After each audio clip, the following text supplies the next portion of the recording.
Fala familiar, tudo bem com vocês? Estamos aqui mais uma vez com mais um podcast e hoje temos um convidado muito especial, um amigo nosso, pastor Fabiano do iHop Curitiba, e outra pessoa para enriquecer a nossa conversa aqui, o apóstolo Levi Domingos. Pastor, que bom que você está aqui, é um privilégio ter você aqui no nosso estúdio, na nossa casa, no ambiente onde a gente gosta de falar de Jesus. Seja muito bem-vindo. Eu que agradeço aqui o convite, né? Tá aqui com o apóstolo Levi, com o pastor Eduardo, né? E tá aqui na casa de vocês, esse lugar é algo que alegra o nosso coração. E também falar sobre esse tema de hoje à noite, aqui desse momento Sim. que nós estamos reunidos, é muito especial para nós e o nosso coração, então exulta, né? Só a oportunidade de estarmos juntos já é uma grande coisa, mas também poder falar de Jesus sempre nos alegra. Sim, amém. AP. Amém. É muito bom esse tempo aqui. Eu creio que vai ser muito edificante. A conversa que nós vamos ter aqui vai enriquecer muitos irmãos aí. Estamos num tempo aqui bem descontraído e falar sobre oração, adoração, assunto fundamental, intercessão. Amém. É algo que eu amo demais. Amém. Vamos lá, pastor. Fala um pouquinho aí para todas as pessoas da Yarn, as pessoas que nos acompanham. Fale um pouquinho da tua caminhada com Cristo. Vamos lá. Fala um pouco de você, para as pessoas saberem, né? Quem é você, tua caminhada, como que você chegou até onde você chegou agora, o que está fazendo. Muito bom. Lá. Bom, eu nasci de novo ali por volta dos anos 2000, né? Tive uma experiência com Jesus. Poucas vezes falo sobre isso, mas eu tive uma experiência física com Jesus. Eu vi Jesus se apresentou para mim e me resgatou ali daquele mundo caído que a gente vivia. E aí eu comecei uma jornada com Cristo, né? Fui ordenado pastor muito cedo, né? Já entrei na igreja fazendo teologia, estudando e cooperando ali com a igreja local naquele momento. E foi muito bom, assim, toda essa jornada, né? E eu costumo dizer que Deus, ele me chamou para dentro do movimento global de oração, né? Legal. Eu tinha talvez dentro do próprio evangelho, dentro da igreja, eu tinha talvez alguns desejos, algumas linhas a seguir, mas Sim. eu sinto que Deus me trouxe para dentro do movimento de oração e isso, esse trazer de Deus, né? Esse chamado de Deus, ele foi mais forte do que eu mesmo e eu olho para trás hoje, eu só agradeço por ter obedecido ao Senhor e caminhar essa caminhada que Ele me propôs. Legal. E como que entrou vamos dizer assim, a oração na sua vida, a paixão por orar, a intercessão, como que isso aconteceu, né? Porque você falou, teve uma experiência muito radical com o Senhor, bem parecida com o do meu pai, com a da minha mãe também, então você já foi fazendo várias coisas, mas como é que realmente Deus foi te posicionando nessa linha, né? É um chamamento, né? Na verdade, eu no início eu não gostava muito de oração, mas eu sabia que era necessário e teve dois momentos que eu considero assim, muito importantes. O primeiro é quando me veio a profecia de Amós 9 sobre a restauração da tenda de Davi. Eu estava folheando a Bíblia e essa profecia saltou aos meus olhos e despertou no meu coração curiosidade. Um outro momento foi quando o pastor Steve Long era o pastor sênior da igreja do aeroporto lá em Toronto. Ele estava ali no lugar do John Arnott e ele veio ao Brasil. Eu recebi uma exortação dele verbalmente sobre sair dos primeiros lugares e sentar nos últimos lugares. Ele me pediu para ler Mateus 6 e no início eu não compreendi muito aquilo, mas hoje se eu tiver a oportunidade de revê-lo, vou agradecer muito, porque foi nesse momento onde eu senti uma virada, sabe? Uma dobradiça de uma porta começar a se mover e me trazer para esse lugar secreto, esse lugar de oração dia e noite. Que legal, que legal. E você é casado, né? Sim. Casado. Fala um pouquinho, né? Acho que é interessante falar. Eu sou casado com a Alessandra, estou casado há 11 anos, estamos juntos há 14 anos. Legal. Tem uma história muito legal. Hoje nós temos 2 filhos, o Davi Luca, que tem 8 anos, a Ana Clara, que tem 3 anos de idade. E a nossa história é muito linda, porque dentro da denominação que a gente começou a nossa caminhada, os nossos pastores eram pastores diferentes, de igrejas diferentes, em bairros diferentes aqui de Curitiba, mas eles eram irmãos. Uau. E também você perguntou já antes como é que foi essa jornada, esse início com o movimento de oração, e eu também atribuo muito essa questão do nosso início e daquele pastoreio ali, porque eu fui ovelha do pastor Augustinho Basso, um pastor muito conhecido aqui em Curitiba, e para mim ele é um profeta que aprendeu a pastorear. Ontem mesmo eu fiz um post de eu orando, assim, que um amigo bateu uma foto no momento que eu estava orando, e eu coloquei ali que eu sou muito grato, né, pelos meus pequenos começos e as pessoas que me encorajaram a orar, né? E eu até confesso aqui, eu nunca vi pessoalmente alguém orar tanto como esse pastor que guiou as nossas vidas e a nossa família no início do nosso ministério. Legal. Vamos entrando um pouquinho mais a fundo agora no que a gente quer conversar hoje. Compartilha, fala um pouco para nós como que surgiu o iHop Curitiba, como que se deu essa ligação com a iHop. Hoje é uma referência naquilo que nós vamos conversar aqui hoje. Fala um pouquinho. Eu, como já disse antes, eu comecei a observar a profecia de Amós 9. E eu, quando entrei tempo integral na igreja local, quando recebi o convite para fazer parte ali do quadro de pastores associados daquela igreja local, na época, uma denominação aqui em Curitiba, eu comecei a cavar sobre essa profecia de Amós 9. Então você aí começa a caminhar dentro dela e você começa a buscar referenciais, pessoas que escreveram sobre isso, pessoas que têm um entendimento sobre a restauração do tabernáculo de Davi. E ali começou tudo isso, mas ao passar dos anos, eu acredito que o Senhor foi nos acrescentando maturidade para aquilo que a gente estava se propondo a fazer, mas não só apenas se propondo, mas eu creio que a própria vontade do Senhor para nossas vidas. Então a gente teve muita influência, além desse start de olhar uma porção bíblica. Outra coisa que me marcou muito foi quando Jesus disse: a minha casa será chamada uma casa de oração para todos os povos. Eu creio que a identidade corporativa da igreja está sendo transformada, assim como Deus mudou o nome de Jacó para Israel, ele está mudando a identidade da igreja. Em vez de chamar apenas de igreja, está começando a chamá-la de uma casa de oração para todos os povos. Então, ao passar dos anos, eu percebi o Senhor nos inserindo, é como se Ele estivesse nos atraindo para dentro do movimento global de oração. E foi acrescentando no nosso entendimento até chegar onde nós estamos hoje, que eu posso talvez compartilhar mais um pouco. Sim, sim. E já falando um pouquinho sobre oração, né? Você falou da identidade da igreja. Na Yarne, na nossa igreja, na nossa casa, a gente sempre tá falando ali, ou eu, meu pai, né? Gente, aqui é uma igreja que vai ser conhecida como a igreja que ora, né? E existe alguns sofismas ou falta de entendimento de algumas igrejas e de algumas pessoas, porque a verdade é que levam de qualquer forma a oração, né? E a oração, na verdade, é você falar com Deus, né? E a gente pontua muito isso, que nós precisamos orar, falar com Deus, conversar com Deus, principalmente para conhecer o coração de Deus, né? Como devemos nos mover, né? O que o Senhor está esperando para os próximos dias, ter um discernimento profundo do que o Senhor vai fazer ou está fazendo. Então a gente vê que existe uma parte da igreja talvez que ainda caminha de forma errônea ou ainda não tem um entendimento claro do que é oração, nós precisamos interceder. Fala um pouquinho sobre isso, aí meu pai pode falar também um pouquinho.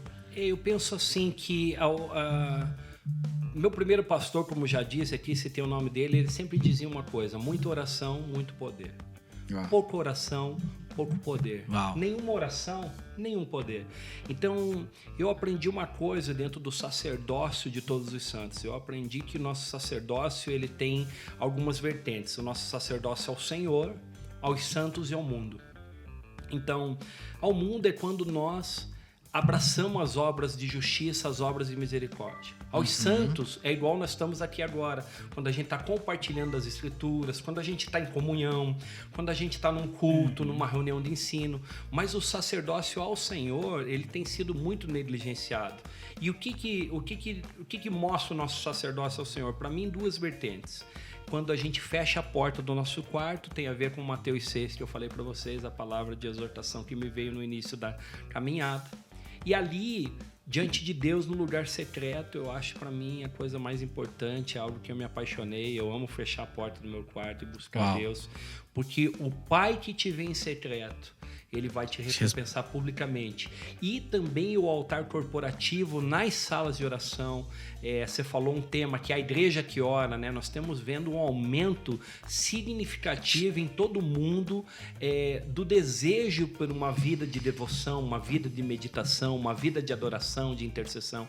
Então, para mim, essas duas vertentes, quando você fecha a porta do teu quarto e quando você está numa sala de oração, com aquela equipe de adoração, com os intercessores bem posicionados, para mim, assim, tem sido fantástico viver isso. Legal. Pai, a gente está falando aqui sobre oração. Falando de pai aqui, né? Meu pai mesmo, né? Apóstolo, meu pai. Como a igreja deve orar? Assim, qual o teu entendimento sobre isso? Porque a gente fala assim, oração, né? Falar com Deus. Mas eu acredito que tem algumas distinções. Perfeito. Pode falar um pouquinho? Perfeito. Sem dúvida alguma, eu creio que os anos 90, a igreja, de um modo geral, em toda a terra, foi assim, um período muito chave, por causa da restauração do altar da oração. Né? O processo de restauração da igreja, eu acho algo tão extraordinário. Agora, Deus, ele utiliza pessoas, utiliza homens. Sim. Você pode pegar desde lá a reforma de Lutero e vai acompanhando o mover do Espírito Santo, aquilo que vem acontecido, né? No decorrer da história da igreja, depois renovação de cura através da Abby Simpson, aí os grandes mestres, né, que surgiram lá nos anos 60, a visão de santidade de Wesley. Agora, eu creio que a década de 90 ela foi muito importante para gerar uma fome muito grande de oração em meio à igreja. Agora, para isso, Deus levantou alguns canais. Né? Deus vai revelar sua palavra, vai restaurar verdades através de pessoas. E eu tenho em mãos aqui uma edição muito Olha antiga só, hein? da revista Pastoral Reneval. Que essa revista, ela era escrita aqui há muitos anos atrás, essa edição de 1990. Então, alguns padres escreviam nela, hein? E pastores também. Aí, ó. Produção, tá pegando aqui ou Essa lá? aqui é da minha biblioteca. Uma revista de unidade, hein? Padres e pastores escrevendo. Aí, ó, gente.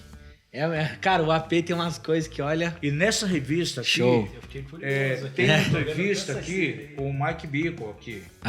E aí ele já falando na época, o tempo que ele pastoreava a grande igreja lá no Kansas, como que ele desenvolvia toda essa questão de oração.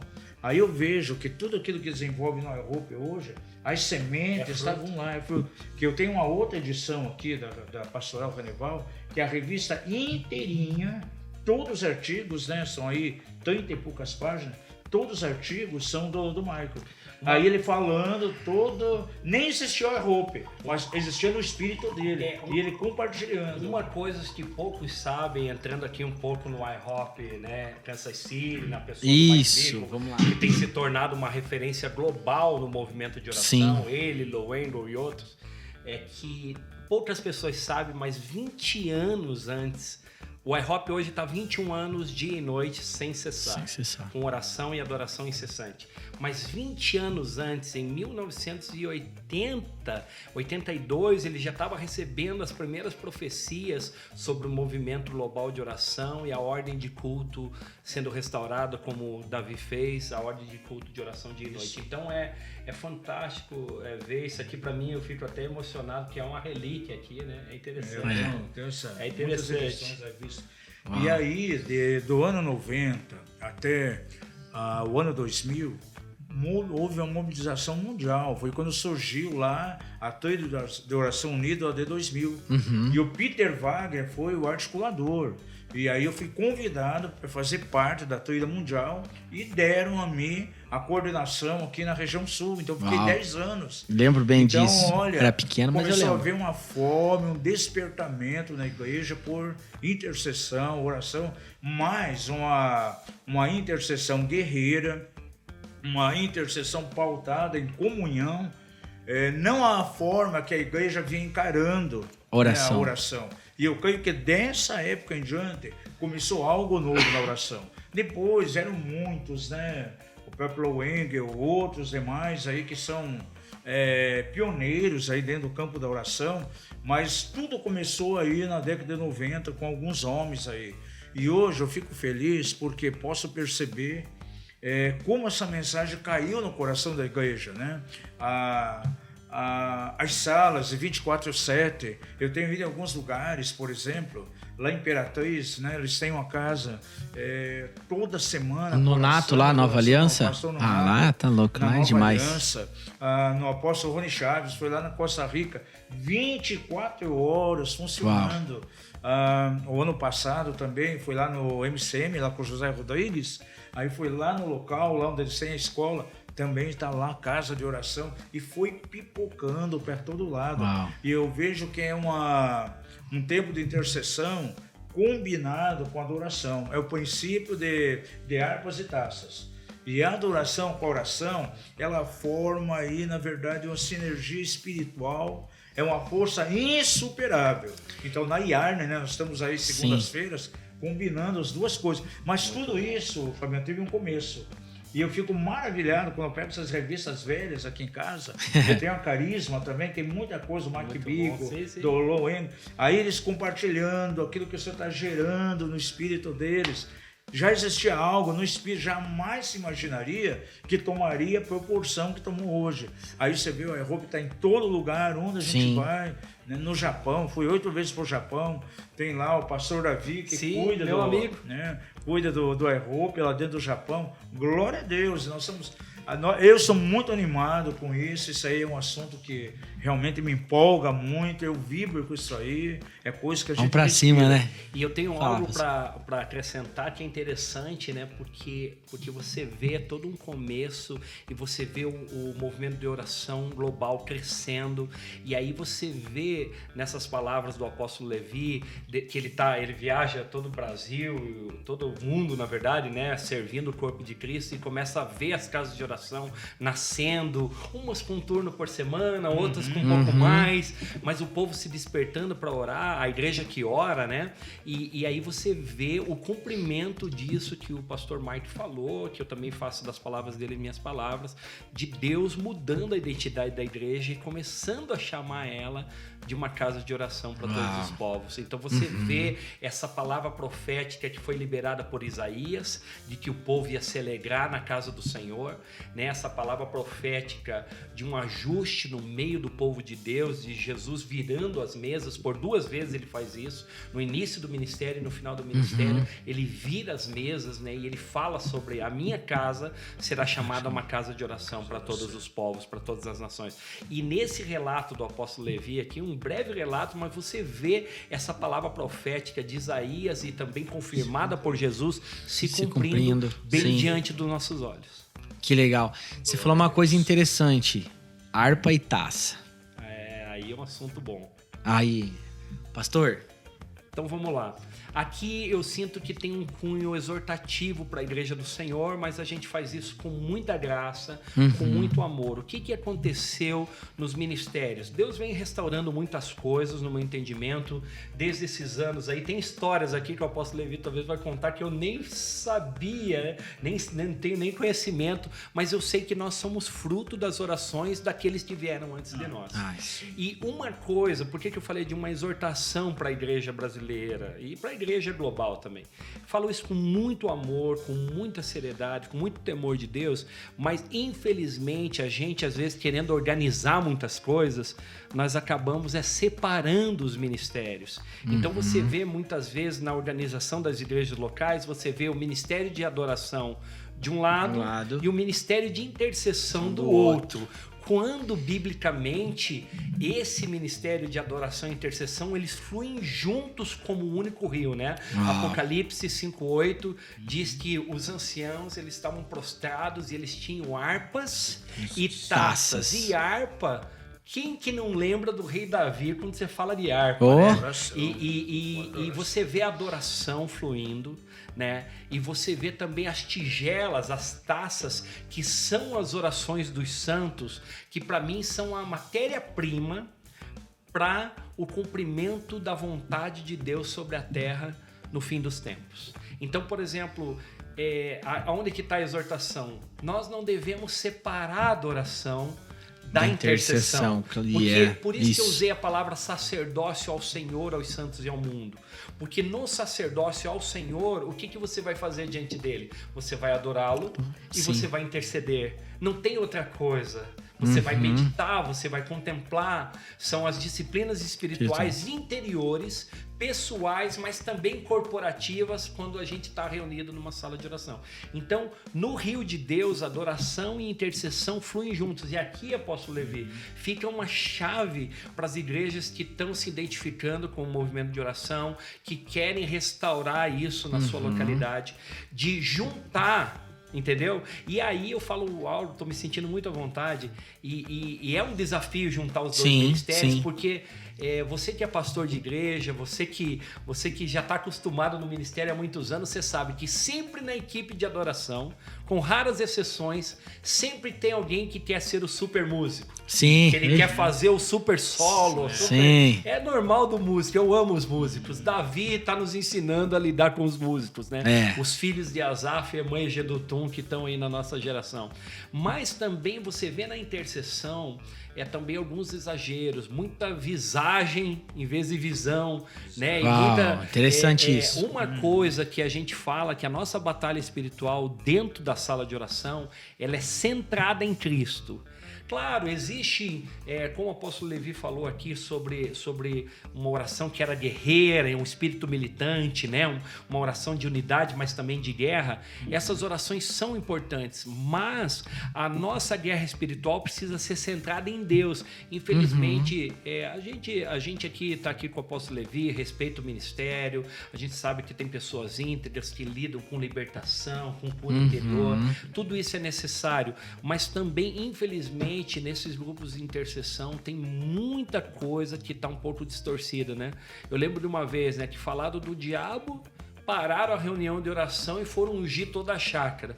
E glória a Deus por isso, mas num outro momento, quando foi falado de um anjo que foi visto no meio da reunião, ninguém deu atenção. Então isso é preocupante. Então, quando a gente une adoração e intercessão, e essa é a grande sacada do movimento de oração, né? Você traz uma oração agradável, você traz uma fluidez e todos podem fluir juntos no mesmo rio de forma corporativa. Isso é maravilhoso. Isso é incrível.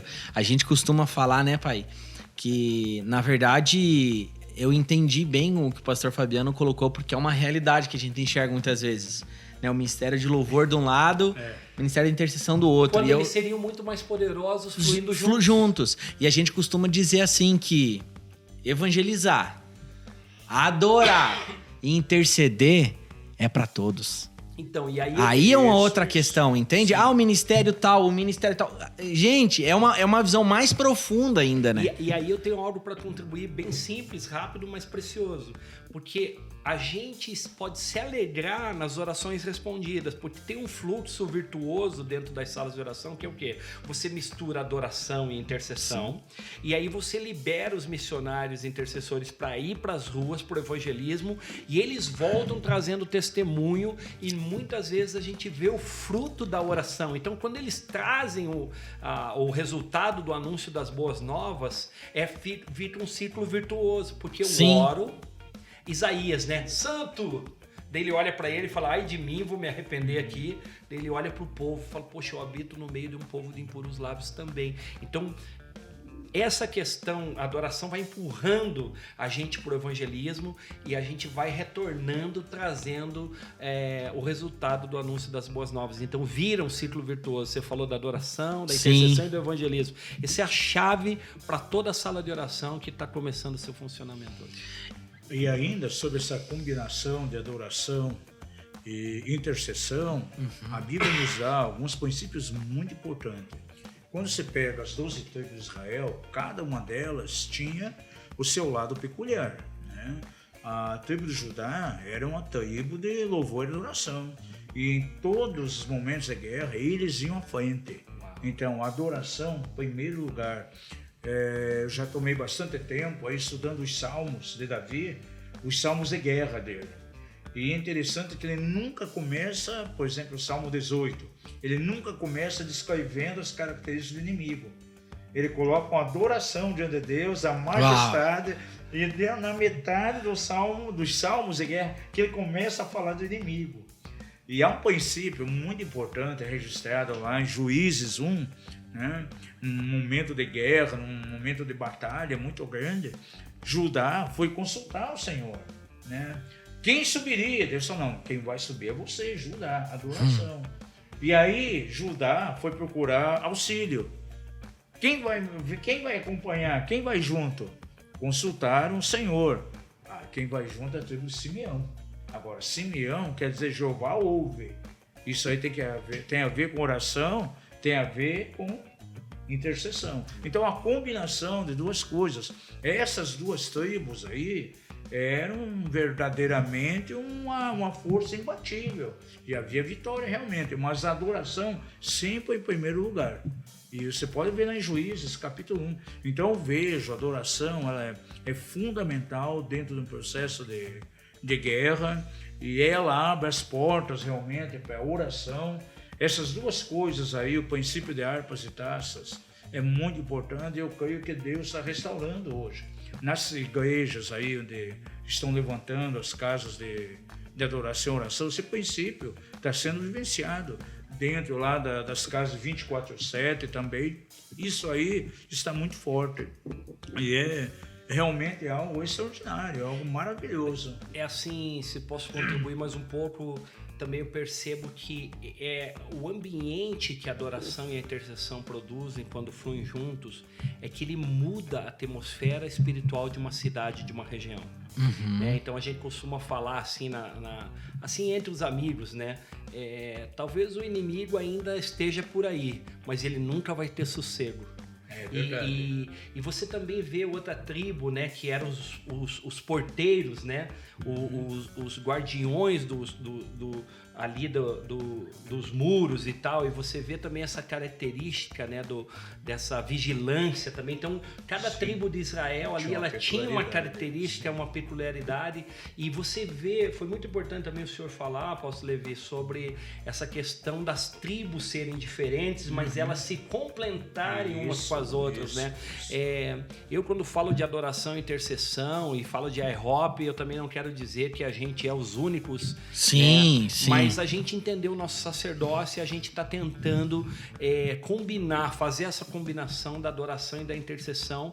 E eu creio que essas casas de oração, além de ser um cumprimento bíblico de Isaías, de Jesus, mas também é resposta sobre a restauração da tenda caída de Davi, né? E você vê que tiveram 7 reis subsequentes a Davi, que eles abraçaram a ordem de culto dia e noite, como eles chamavam Davi de pai, né? O próprio Salomão fez isso, né?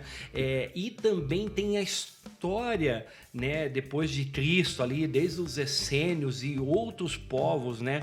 Uma das histórias muito famosas é ali com os moravianos e Zinzendorf, né? Isso, que manteram ali a chama de oração, né, por mais de 100 anos, e eles tinham um princípio muito bom, né? Que era o ora e labora, né? E aí eles juntavam de 2 em 2, enquanto um ficava orando, o outro ia trabalhar. Depois de um tempo invertia, né? E aquele que estava trabalhando para ganhar o seu sustento, ele dividia a sua porção com aquele que estava na brecha da intercessão. E aí eles diziam assim, ó, ninguém trabalha a menos que alguém ore. Inclusive as vigílias de oração surgiu com os moravianos. Eles trouxeram a restauração das vigílias de oração.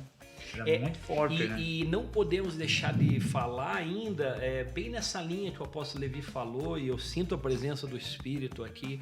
Amém. Até David Osho, né? Que há 40 anos as montanhas de oração funcionando, né? Quando recentemente, agora estou escrevendo um livro sobre o movimento global de oração, e eu não posso deixar de passar ali pelo David Osho e também o IHOP Kansas City, que há 21 anos tá dia e noite. E antes lá tu me perguntou como é que eu fui inserido nisso, né? Sim. E também não podemos deixar de citar aqui o Mike Shea e a Casa de Davi, que tanto nos influenciou, né? Eu lembro que na inauguração do CBA, do Centro Brasileiro de Adoração, lá em Londrina, a gente estava ali, a gente viu gente do mundo inteiro, ali tinha pessoas conhecidas e a gente não, mesmo que as pessoas eram conhecidas, você não via nenhuma forma de idolatria, você sentia uma única família ali cultuando ao Senhor. Então tudo isso coopera, porque sem essas coisas também nós não chegaríamos aonde estamos hoje, né? Sim, sim. Você falou aí acerca do Chu, né? Eu fui na igreja dele, lá tive uma experiência tremenda. Olha aí, ó. Fui na igreja dele, na Fala pra montanha nós de aí. oração. Eu achei estranho quando eu cheguei na montanha de oração, que do lado da montanha tem um cemitério. E aí tinha um monte de crente orando lá no cemitério. Eita! Né? Orando em línguas, uns chorando, gritando. Mas, poxa, mas dentro do cemitério? Pra quê, né? Pra quê? Estão fazendo prece para morto? Daí passou, não. O hábito deles aqui é ir orar dentro do cemitério para reconhecer que o homem não é nada. Uau. Ele veio do pó e ao pó voltará. Meu É uma Deus, visão de Cristo, que entendimento. uma visão de reino, de que nós não somos nada. Então há esse reconhecimento, por isso eles vão orar lá dentro do cemitério. Foi algo tremendo. O próprio Salomão falou que é Sim. melhor ir num velório do que numa verdade. festa de casamento. É né? verdade. Pois E aí é. eu fui no culto deles, né? Numa quarta-feira, 10 horas da manhã, somando o pessoal que estava na montanha, mais o pessoal no templo, deveria dar uns 7, 8 mil pessoas. Aí o culto, a tônica é adoração e oração. A pregação foi mais ou menos uns 10 minutos, não mais que isso. Mas muita oração e muita adoração. Foi uma manhã tremenda. E eu fiquei impressionado com a montanha de oração. Eu quero voltar lá. Aquelas casinhas que é um cubículozinho, cabia uma pessoa lá de joelho para ficar orando lá o tempo todo. É uma coisa tremenda aquilo ali. Você sabe que eu tive no Kansas City por 2 vezes. Eu que não tive esse chamado, senão certamente me mudaria para lá para somar naquele time ali, na nossa parte da nossa família global de afeições, como a gente gosta de se referir. Mas é interessante essas casinhas de oração que você falou da Coreia, porque lá dentro da Global Prayer Room, que é a sala global de oração, que é o Kansas City, tem salas. Dentro da sala tem outras salas com nomes. Uau. Então tem uma salinha lá, e essas salas cabem a uma média de 10 a 15 pessoas, mais ou menos. E elas têm nomes, né? Por exemplo, tem a Great Commission, que é a sala da Grande Comissão. É quando um pequeno grupo quer orar especificamente no meio dos turnos lá, sem atrapalhar a didática, a dinâmica dos turnos, a pedagogia dos turnos, do arbitraça, a modelagem, né? E daí eles entram para dentro daquela sala. E aí tem outra sala que é para Israel, tem outra sala que é a sala que eles chamam, que é o Ciro's Room, que é a sala onde nós vamos orar. Ciro foi uma figura importante dentro do movimento global de oração, que no tempo de Esdras e Neemias, foi Ciro que liberou a carta de liberdade e também todo o recurso, não só para a restauração do templo, mas a restauração dos muros, no tempo de Esdras, Neemias, Ageu, Zacarias, Zorobabel, esse time todo ali. E a ordem de culto que rolou no tempo de Neemias era 24/7 também. Uau. Isso é fantástico. Uau. Então você vê a mesma dinâmica que tem lá na Coreia, talvez adaptada ali no Kansas City, e realmente falar do movimento global de oração sem passar pela Coreia, sem passar por Kansas City, aí eu acho que passar por esses pontos é uma maneira também de honrar aqueles que foram precursores, aqueles que estão preparando Com certeza, para com certeza. geração. Com certeza. John Hyde, né? Um apóstolo da oração. Tem vários aí. Ó, pastor, você falou agora, você terminou falando em nossa geração, né? Eu costumo dizer assim que estamos vivendo uma geração, mas nós fazemos parte dessa geração. Qual que é o teu entendimento? Porque assim, isso não é um julgamento, a gente não tá aqui para isso. Na verdade, a gente quer de alguma forma inspirar as pessoas, né? Ativar algo através daquilo que Deus tem depositado nas nossas vidas, no ministério, enfim, a levar essas pessoas a terem um entendimento mais profundo de intercessão, de adoração. Mas eu tô falando isso por quê? Porque na nossa igreja mesmo, chegam algumas pessoas e já chegaram a falar, e por isso que a gente gasta até na integração, a gente fala um pouco sobre o que é adoração, por que eu adoro, oração, enfim. Chegaram a falar pra nós, falaram assim, olha, eu tô tentando me adaptar ainda com esses louvores, pra mim era só eu cantar ali uma música, e isso mostra o quê? Um cenário que realmente a gente ainda vive. Eu tô falando de Brasil, né? Eu quero... Realidade. Vamos falar da nossa realidade. Como nós conseguimos ativar ou inspirar ou ensinar de alguma forma a realmente esses princípios da oração, da intercessão, porque tem muita igreja que ainda não tem esse entendimento, não tem essa revelação, tá engatinhando em algumas coisas. Isso não é um julgamento. Talvez algumas, sei lá, a gente não sabe a história de cada igreja, vamos falar assim, congregação, né? Mas nós temos que entendemos que somos um só corpo. Como nós falarmos mais disso, ensinarmos mais disso, ou você identifica alguma falha, onde a igreja precisa ainda avançar, crescer? Como eu falei, eu acredito que o movimento de oração, ele está crescendo, ele é global, ele é escalonado. Para mim, aquela oração do cenáculo em Jerusalém, com os 120, que veio aquele derramar do Espírito na festa de Pentecostes, Sim. espalhou pelo mundo todo, assim Sim. como outros momentos, né, Azusa, né? A gente tem outros momentos da história da igreja onde a oração foi liberada e derramamento do Espírito veio. Eu acredito como esses movimentos impactaram o mundo todo. Hoje as salas de oração, esses altares corporativos, esses altares restaurados também vão impactar Jerusalém no final dos tempos. Agora, como ensinar uma igreja local? Eu tenho 2 princípios básicos que eu acho de simples entendimento. Que você veja, tudo pode ser mudado por meio da oração. Sim. Deus escolheu essa Sim. maneira tão simples. Às vezes parece tão difícil, mas é tão simples, né, orar. Mas eu tenho um entendimento, né, que intercessão é concordar com o que Deus prometeu fazer. Uau. É concordar com a palavra, né? A gente tem crescido no entendimento. Hoje tem 30 orações apostólicas registradas nas Escrituras. 30 pedidos, 30 orações que apóstolos oraram no Novo Testamento. Então, eu creio que a oração mais bíblica é a oração que vem do coração, mas também é a oração que está na Bíblia, né? E o encorajamento para aqueles que gostam de orar é procurar essas orações nas Escrituras. Então, para mim, repetindo, intercessão é concordar com o que Deus prometeu fazer. E adoração é concordar com o que Ele é. Uau. E esse princípio simples, ele está disponível para todos nós. Poxa, como é que eu vou orar? Falei de 30 orações apostólicas, 30 orações bíblicas que nós temos relato, que está nas Escrituras e nós podemos começar a partir delas. E a partir daquilo que flui do nosso coração. E adoração, mais do que canções, é concordar com o que Ele é. Então, à medida que nós descobrimos quem Ele é, nossas canções vão ser transformadas. Uau, isso é incrível, isso é incrível. A gente tá até acessível, aí... né? Sim, sim. E eu vejo muito, né? Cresceu muito os ministérios de louvor.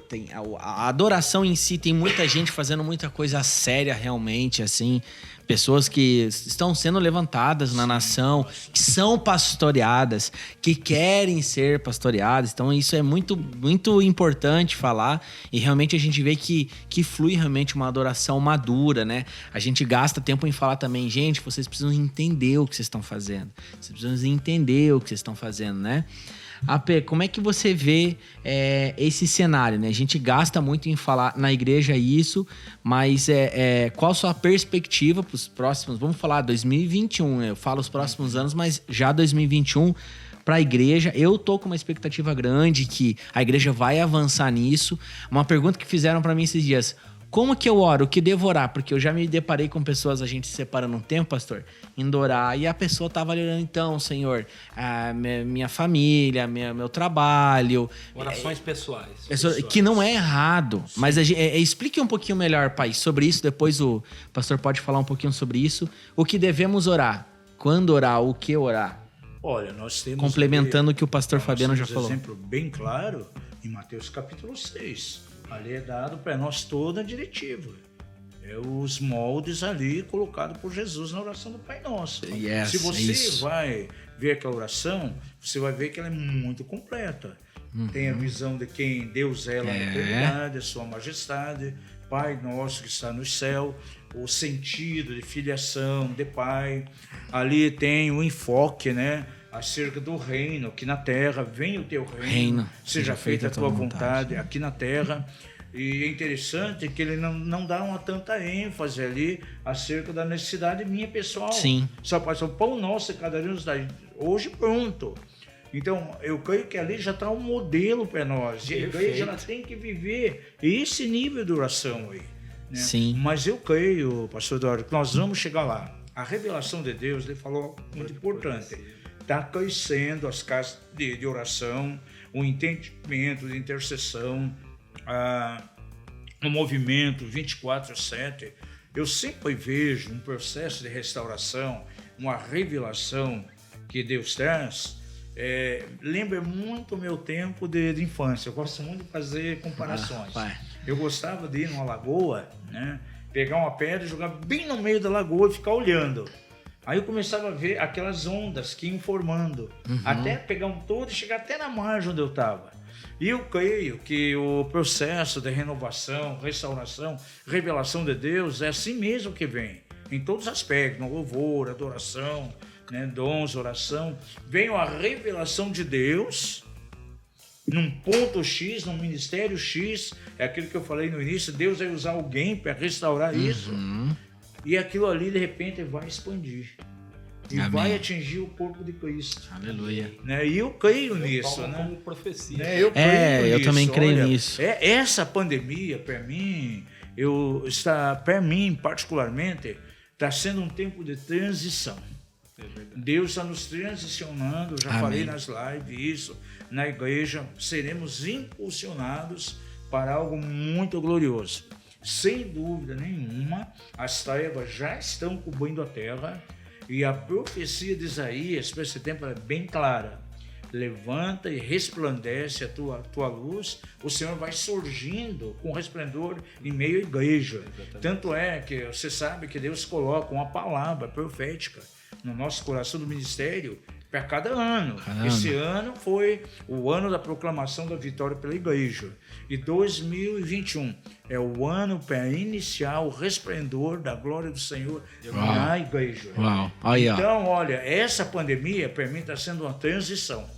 O Senhor está nos ensinando muita coisa para nos impulsionar para essa visão realmente de adoração, de intercessão, essa combinação. E eu creio que essa força concêntrica que a gente vê, né, quando joga uma pedra e vai atingindo toda aquela lagoa, vai acontecer de maneira tão clara na igreja, principalmente no campo da adoração e oração. Deus, olha, Ele está colocando por terra os artistas e está levantando os salmistas.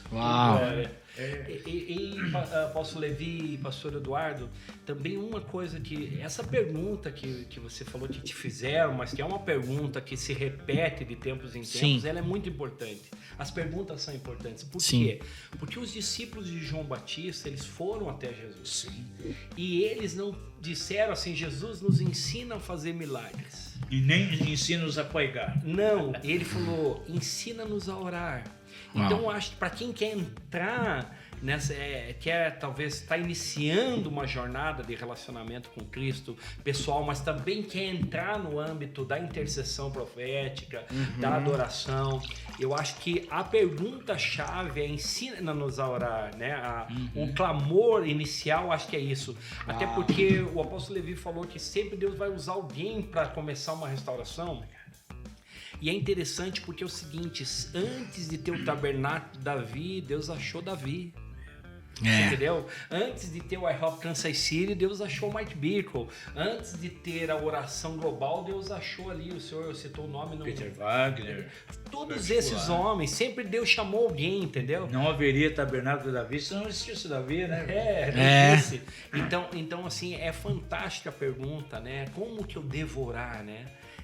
Eu acho que antes disso é o pedido, né? Ensina-nos a orar. E Jesus vai ensinar, né? Sim, é interessante que na oração no Pai Nosso, na verdade, já vai estabelecendo exatamente esse cenário, como eu devo orar, por que eu devo orar. E a gente tem um entendimento pelo menos as prioridades. Pelo menos as prioridades. E o pão não é meu, o pão é nosso, né? Ali começa a estabelecer um entendimento não egocêntrico e pensando somente em mim, mas entendendo nós somos uma família, né? As dispensações do Senhor é para todos, então ali já começa a entender, cara, eu preciso ser um intercessor. E a gente fala muito do profético, né? É interessante falar porque assim, Eu tenho 33 anos. Eu posso falar que eu estou representando essa geração de pastores emergentes, de igrejas novas e tal. E eu vejo assim e eu falo com muito temor no coração a dificuldade que algumas igrejas têm para fluir e ter um entendimento do profético, né? E não tem como separar o profético do intercessor, de uma adoração. Sim. Aí a gente entra, pastor Eduardo, é algo que para mim é muito relevante. Que eu até tenho procurado, assim, intencionalmente sim, mas aos poucos, algumas pessoas apostólicas. Sim. Porque, por exemplo, a gente viu uma restauração do apostólico e a gente também viu uma restauração do profético, mas para mim ela foi inicial, apesar de que ela teve frutos, ela cresceu, tem toda a história dos ministérios apostólicos sendo reconhecido no Brasil. Só que Efésios 2:20, a gente dá um desdobramento para algo que é fantástico, que para mim é uma chave. Diz que nós somos edificados sobre o fundamento dos apóstolos e dos profetas, do qual Jesus Cristo é a pedra principal. Perfeito. Então aqui, para mim, eu falava com uma pessoa apostólica aqui da nossa cidade e eu falava, para mim, não é nem erro, mas é característica dos ministérios, né? Os ministérios proféticos que andam muito sozinhos, eles vão ter as suas consequências disso também. E também a gente viu muito ministério apostólico, e o apostólico é pioneiro, é desbravador, né? Ele quer ir. Também muito sozinho. Então eu acho que essa codependência um do outro, uma dependência santificada, né? Essa cooperação entre esses dois ministérios também é algo para o nosso tempo agora. E você falou do profético, a gente viu muitas coisas, né? Como eu falei ali que tem o estrelismo e na intercessão ali também tem as visagens ali, então a gente viu muitas coisas extremas, mas Jesus está convergindo agora, né? Amém. Nós estarmos sentados aqui, né? É uma cena profética dessa convergência em Cristo Jesus, porque você vê o apóstolo Levi de uma outra geração, né? Que ele acompanhou os inícios das restaurações, e daí você vê a minha pessoa, a tua pessoa. Você falou de pastores emergentes e tal, você falou aqui nos bastidores que tem acompanhado a galera que está sendo relevante, e eu tô aqui de alguma maneira representando as casas de oração 24/7 nesse momento, né? E esse novo, né? Eu sempre falo, né? A gente tem 12 horas lá de segunda a sexta-feira. Isso para nós já é um avanço assim, tremendo. Incrível. É claro que às vezes tem a galera que fica na audiência de um só. O que é isso? É quando tem um tangedor só. E às vezes ele tá sozinho na sala de oração, porque às vezes tem momentos assim que fica mais aquela coisa mais sozinha, mas também tem momentos explosivos onde todo o time tá lá. E uma coisa que eu sinto falta, assim, um desabafo, é da unidade da igreja para cooperar no movimento de oração 24/7, sabe? A gente não tem nenhuma pretensão de ser senhor de nada, mas eu creio, porque Mike Bickle, se você me permite aqui dar uma estendida em algo, Mike Bickle recebeu uma palavra profética em 1982 no Cairo, no Egito. E a palavra profética dizia o seguinte, que o Senhor iria mudar a compreensão e a expressão do cristianismo em uma única geração. E daí você pega uma palavra profética desse cunho, você fica pensando, como é que é isso? Uma vez eu perguntei para o Mike Bickle pessoalmente o que significava, e ele me deu uma resposta dizendo que não sabia, e eu já conheço ele um pouco, eu acho que ele não queria tocar nesse assunto com aquele público que estava ali naquele momento. Talvez uma sabedoria dele e tal, mas eu já tenho aulas dele falando sobre isso, é interessante. Agora você pensa o seguinte, se nós tivermos uma sala de oração 24/7 em Curitiba, na unidade das igrejas, eu amo as igrejas que oram, mas eu também tenho observado os ministérios que têm o mandato para dia e noite. É diferente você querer ter uma sala de oração e você tem alguns turnos semanais, de você ter o mandato para estabelecer a adoração e intercessão dia e noite, né? Eu faço essa diferenciação e eu penso assim, mas se todo mundo cooperar e nós tivéssemos uma sala de oração 24 horas em Curitiba, mudaria a compreensão e a expressão do cristianismo na nossa cidade? Certamente. Por quê? Porque nós teríamos algo que nós não tínhamos antes. Por isso mudou. Se mudou a expressão, é porque mudou a compreensão. Porque se você compreende, você muda. Você muda a maneira de se expressar. E para ativar o incomum, nós temos algo que nós militamos, cara, a gente tá indo pro mesmo caminho. né? Nós temos um só Deus, é o mesmo Jesus, e acabar que teria muito mais unidade, e é o fundamento do corpo de Cristo. Você pensa bem, pastor Eduardo, se nós lá com um time de 40 a 50 irmãos que são missionários parciais, ou seja, gastam seu tempo na sala de oração, e a partir do lugar de oração também tem suas famílias, tem seu trabalho, tem suas atividades. Normais. Não sei se é infelizmente ou felizmente, mas não temos muitos missionários integrais, na integralidade ali, para servir aquela casa. Talvez chegue um momento que tenhamos. Mas você pensa, se nós com esse time pequeno conseguimos 12 horas de segunda a sexta, imagine se a igreja chega junto nisso e abraça a visão. Então nós teríamos uma sala de oração dia e noite. E na parte prática, eu fico pensando assim, já imaginou que gostoso se acordar 4 e pouco da manhã e você dar um toque na tua esposa e falar, eu vou lá na sala de oração antes de ir pro trabalho? Nossa. Seria incrível. Seria incrível. Quero abrir aqui uma discussão boa, assim. É que eu escuto muitas coisas, eu estou enxergando muitas coisas, né? Nos últimos dias, nos últimos anos da igreja e tal.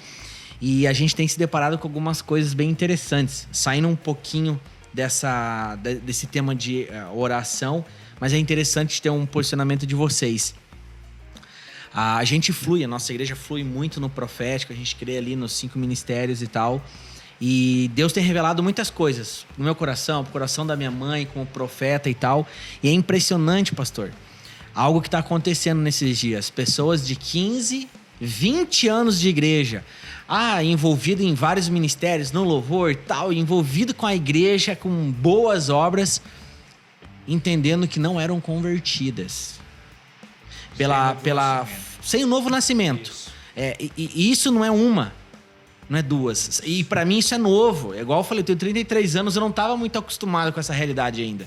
A ponto de nós estarmos num tempo de mesa, conversando, e a gente identificar realmente que a pessoa realmente ainda não nasceu de novo, né? Então a gente tá falando de algumas coisas profundas aqui, e que né? Realmente você ter esse chamamento, nós precisamos orar, nós precisamos interceder, conhecer o coração de Deus, ser pessoas proféticas que olham lá na frente, né? Se preparam para o que vai vir, né? Você deixou muito bem claro, né? Como devorar. Nossa, a palavra tá destrinchada ali, né? Como orar, como interceder. Mas eu acho que antes disso, existe, eu acho que algo que o Senhor vai fazer aqui na nação, porque não tem como não falar, né? A gente crê num corpo, uma noiva madura, a gente tenta inspirar com as nossas vidas, a gente olha muito para as nossas vidas, a gente quer acertar, a gente quer ser mais parecido com Jesus, eu falo muito para essa geração, sim, de ser uma pessoa separada para o Senhor, de gastar tempo com o Senhor, de santificar e tal. E como que você enxerga isso? Você, pai, como que você enxerga isso? Porque para mim foi um pouco de novidade essa pandemia. Me perguntaram o que você enxerga com a pandemia, né? Eu falei assim, as pessoas elas foram enviadas para as casas, elas começaram a se olhar no espelho e mostrou elas para elas mesmas, né? Algumas outras começaram a refletir, pensar mais, respirar mais, sair do automático, enxergar como está a sua família, como está a sua vida espiritual, as disciplinas espirituais. E isso eu acho que eu entendo como uma pedagogia do Senhor para realmente, cara, você está vivendo uma coisa que não é o que eu quero que você viva. Primeiro eu quero que você seja um discípulo, que sobe a montanha, que se converta, que né? Porque quem foi salvo, ele tem as evidências, né? E isso me chamou muita atenção. Pessoas falando, cara, eu não era convertido. E o cara já tá, E eu acho que é muito isso que o senhor está fazendo, sim, né, pai? Fala um pouquinho sobre isso. O pastor, se quiser, também pode falar daí. Esse um ano de pandemia, como igreja, o Senhor nos ensinou muitas coisas, né? Uma das coisas muito importantes que eu vejo que tem acontecido é uma revelação profunda do que é a igreja realmente. Sim. A igreja não depende do templo, não depende... Poxa, mais um convívio de família, né? Comunhão. E o Espírito Santo está mostrando claramente isso. E o núcleo da igreja começa com família, né? Eu sempre digo, gente, pela primeira vez em toda a história do cristianismo, nós tivemos uma Páscoa nos mesmos moldes de Êxodo capítulo 12, gente. A gente dentro de casa, com família, desenvolvendo nosso sacerdócio, uma busca intensa. Está sendo um tempo de ajustamento. Eu sempre digo, olha, é uma coisa que eu vi de maneira maravilhosa até acontecendo entre pastores. Tinha pastor que encontrava outro no aeroporto, virava a cara porque não queria nem falar com ele. Ah, meu Deus. E hoje, olha, esse ano tiveram uma oportunidade de, nos dias de oração, pelo menos orar junto, interceder junto. Isso é então, incrível. Deus está usando tudo isso daí, gente. Uma dependência maior no Senhor. Isso, dependência olha, em Deus. Até outra coisa que Deus está mexendo assim é na estrutura de Mamon. Porque, olha, Deus está mostrando quem é quem. Ministério que, puxa, dependia dos recursos financeiros, dependia de uma boa construção. Se a esperança dele estava nisso, foi sacudido agora. É o mais miserável dentre os homens, né? Essas coisas abaladas estão sendo abaladas. Para quê? Para que permaneça o reino. Então, esse tempo está sendo, para mim, dentro da minha perspectiva profética, está sendo um tempo tremendo de aprendizado para a igreja. A igreja nunca soube que é ser igreja mais do que os dias que nós estamos vivendo agora. Uau. A própria necessidade, né? A igreja aprendendo a viver com menos, a questão de repartir, aquele princípio de Paulo em Coríntios, aquele que muito colheu, reparte com o que pouco colheu, para que haja igualdade. Que tempo maravilhoso para praticar isso. Generosidade. A despeito daquilo que está acontecendo, porque vamos e venhamos, uma situação dessa o diabo usa também. Está usando aí, está contra a gente morrendo, o tratamento financeiro, mas Deus está usando também. Eu olho desde uma perspectiva espiritual, aquilo que Deus está fazendo no momento. E para mim, de fato, é um tempo profético. A gente podendo somar e analisar, nós vamos concluir o seguinte: tem mais coisas boas e favoráveis para nós cristãos, que temos um olhar profético, do que basicamente aquilo que estão pintando por aí. Pastor, eu não vou estar atrás dessa mídia aí, porque é tudo comprado, né? A pessoa fica aí apavorada vendo as notícias. E eu não vou atrás disso, eu quero ouvir o que Deus está falando nesse momento. E Deus está falando muita coisa durante esse ano. Você sabe que sobre a mídia a gente teve a oportunidade de, no último Café de Pastores, no Núcleo de Comunhão Pastoral aqui de Curitiba, ouvir o Dr. Guilherme da Cunha Pereira. Ele é um dos CEOs ali da Gazeta do Povo, né? Eu vi. E ele falou em algum momento que 90% da mídia global ela é esquerdista. E eles estão pagando um preço por ter se posicionado sobre os valores familiares. LGBT. A minha família teve a oportunidade de trabalhar com eles há muitos anos, mais de 40 anos. Então você sabe que aquilo que ele está falando é verdade, né? E voltando naquilo que tu diz também, pastor Eduardo, sobre o novo nascimento, realmente há muitas pessoas se questionando sobre isso, e eu também não sou aquele que vou me posicionar num lugar de julgamento, mas antes disso, antes de nascer de novo, eu penso que esse retorno para as casas, ele está revelando a nossa verdadeira espiritualidade. Então, aquelas pessoas que tinham um déficit na sua vida espiritual, estavam levando de qualquer maneira, aquele famoso empurrando com a barriga, se depararam consigo mesmo, como você mesmo falou. Então, nós precisamos, nesse momento, ressignificar as coisas, sabe? Perfeito. Eu lembro que antes falar que a igreja não era prédio era um motivo de ser esculachado. Se alguém falasse, isso aí é rebelde, tá falando isso aí, né? Que não quer... E às vezes até era. Às vezes alguns que falaram isso até era a motivação errônea, né? Mas eu creio que é hora de ressignificar, é hora de a gente voltar para o nosso sacerdócio do lar e a partir do lugar de oração também desenvolver. Eu creio que está na hora de a gente pensar quais são as nossas reais prioridades, né? Eu tenho 2 filhos, como você perguntou aqui, né? E eu percebo, eu tenho que ter tempo com Deus, eu tenho que ter tempo com as crianças, eu tenho que ter tempo com a esposa, eu tenho que ter tempo com o ministério, atender as pessoas. Eu acho que Deus moveu as coisas, como o apóstolo Levi falou, abalou o que é abalável, né? É interessante, estava com o apóstolo Luiz Hermínio recentemente na casa dele, tendo um momento de comunhão e de almoço, né? E ele falou que, na verdade, as igrejas que dependiam do culto culto de domingo e de dízimos, muitas delas foram abaladas por causa Sim. dessa pandemia, entendeu? E ele até deu graças a Deus, ele falou, a gente tá muito na internet, então aquela coisa, né? A internet ela pode ser ruim e pode ser boa também, Sim. depende da motivação tua, né? Ele falou, nós por conta da internet, por conta daquilo que Deus nos falou, então talvez não fomos tão afetados, né? Ele até falou, eu falei, olha, nossa arrecadação local, você falou de Mamon ser abalado, né? Embora um pequeno grupo ali, uma arrecadação que não é um volume, mas ela também não diminuiu. Por quê? E aí o apóstolo Luiz Hermínio pegou e falou assim, porque você não depende do culto de domingo, né? Mas Deus também já preparou a igreja para um momento como esse. Como? Através das células. Sabe? Então, Deus, na verdade, ele deu a estratégia. É a gente que às vezes não sabe como se comportar nesse momento, né? Nossa, incrível. Às vezes a gente pegou as células só como objetivo de crescimento, de multiplicação e ficar aquele frenesi maluco para multiplicar, mas quem sabe as células não foi para um momento como esse, né? Que o Senhor preparou, né? Glória a Deus, glória a Deus. Que conversa, que tempo. A gente poderia ficar aqui horas e horas até amanhã. A gente já estava conversando antes da gravação aqui um tempo. E eu acredito que as pessoas vão ser muito edificadas com o que a gente falou aqui. Mais uma vez, eu agradeço. O pastor Fabiano está aqui. Com certeza vai voltar para a gente falar outras coisas também. Agradeço muito o AP também, que sempre enriquece, né, as nossas conversas. E nossa... É precioso.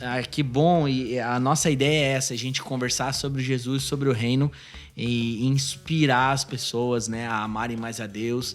E deixe suas considerações finais, pastor. Se você pudesse falar algo para todas as pessoas que estão vendo, fale algo sobre oração, intercessão, o que você poderia falar? Eu penso que Deus está acelerando as coisas. Para mim, a oração dia e noite, ela é uma chave para a igreja do fim dos tempos. Sabe, muitas vezes eu vi pessoas falando, nós somos a igreja de Atos. Mas eu tenho uma visão que eu acredito que ela é ampliada pelo Espírito de Deus. Não, nós não somos a igreja de Atos, nós somos a igreja do Apocalipse. Então nós temos que estar preparado para as coisas que o fim dos tempos nos revelam que hão de acontecer. Então o que eu poderia deixar assim é encorajar você a dobrar o teu joelho, você falar com teu pai no secreto, e se você tem a oportunidade de estar numa sala de oração, num altar corporativo, um lugar onde tem adoração e intercessão continuada, faça isso. Para mim, nós falávamos aqui nos bastidores sobre o princípio da terra de Gozem, que no meio daquele juízo no tempo do Êxodo, a terra de Gozem foi poupada e os seus moradores foram poupados dos juízos de Deus. Eu creio que as salas de oração, esses altares corporativos nas cidades, são os lugares onde Deus vai estabelecer os bolsões de misericórdia. E aí é um assunto para um outro momento, mas para mim, de alguma forma, e não só as salas de oração, mas também os lugares dos atos de misericórdia. Por exemplo, o cuidado com o pobre, com o órfão, com a viúva, com o necessitado, com o estrangeiro, com o doméstico da fé. Para mim, o movimento de oração e os atos de justiça conectados é esse ambiente propício para os bolsões de misericórdia, para a gente receber grande livramento da parte do Senhor em dias desses que nós estamos vivendo. Glória a Deus. Tô saindo daqui muito mais encorajado, mexido com esse tema.